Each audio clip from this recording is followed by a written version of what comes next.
অরুণ গড়াইয়ের case it's a big scam. তাই এই কেস অবিলম্বে আপনি সিবিআই কে হ্যান্ডওভার করুন। এই সিবিআই, ইডি, এনআইএ এগুলোর উপরেই দাঁড়িয়ে আছে, ওনাদের আর কিছু করার বলা নেই, কারণ ওনারা শুধু মানুষের সঙ্গে নেই। ক্যালেন্ডার অনুযায়ী মাস 10 বাকি, কিন্তু রাজ্যে বিধানসভা ভোটের দামামা প্রায় বেজেই গেছে।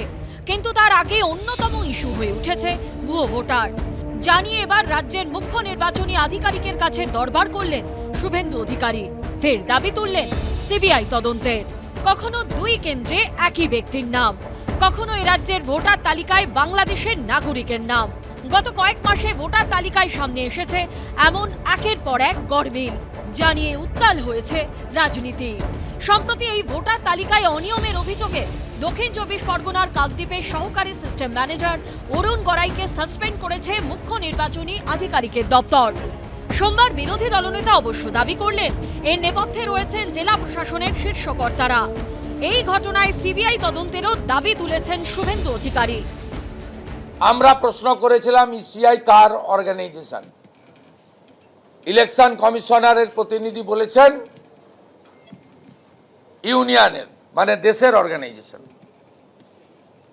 যদি দেশের অর্গানাইজেশন হয় তাহলে অরুণ গড়াই যে এফআইআর, এই এফআইআরে স্টেট পুলিশ কেন ইনভেস্টিগেট করবে, কেন সিবিআই ইনভেস্টিগেট করবে না? আমরা দায়িত্ব নিয়ে বলতে পারি এই 120টা ডিস্ট্রিক্ট ম্যানেজার যারা আছেন পিএসসি থেকে পাঠানো হয়েছে, এরা ছোট ছোট টুলস, ছোট মেশিন এদেরকে ব্যবহার করা হয়েছে। এদেরকে ব্যবহার করেছেন এসডিও এবং ডিএমরা। তাই এই কেস অবিলম্বে আপনি সিবিআই কে হ্যান্ডওভার করুন। আসলে শুভেন্দু চাইছে যে, উনি চাইছেন, বিরোধী দলনেতা চাইছেন যে সুকান্ত মজুমদারের পরিবারকে সিবিআই জেরার মুখে ফেলতে। কাहीं पे নিগাহে কাहीं पे নিশানা। মুখে বলছেন এক কথা, কিন্তু উনি তো জানেন যে সুকান্ত মজুমদারের স্ত্রী দুটো, সেই জন্য উনি সিবিআই তদন্ত করছেন। আর উনি চান সিবিআই সামান করে সুকান্ত আর সুকান্তর মিসেসকে ডেকে জিজ্ঞাসাবাদ করুন। প্রসঙ্গত ভুয়ো ভোটার ইস্যুতে রবিবার বিস্ফোরক দাবি করেছিলেন তৃণমূলেরই বিধায়ক মঞ্জুরাম পাখিরা।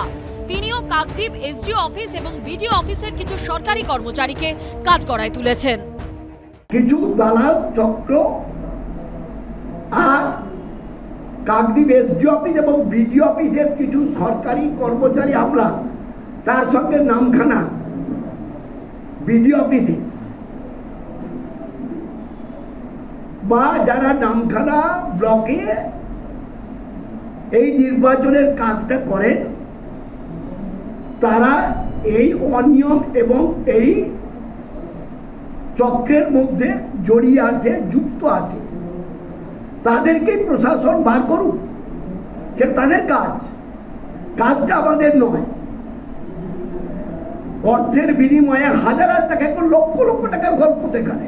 আরে ওই ভোটার বলে দিয়েছে আমি 10,000 টাকা দিয়ে তৃণমূলকে ভোট দিয়েছি। সে সিবিআই ইনভেস্টিগেশন হওয়া উচিত। সব মিলিয়ে ভোটের দামামা বাজার আগেই তুঙ্গে শাসক বিরোধী চর্চা। উজ্জ্বল মুখোপাধ্যায়, সুদীপ্ত আচার্য, আশাবুল হোসেনের রিপোর্ট, এবিপি আনন্দ।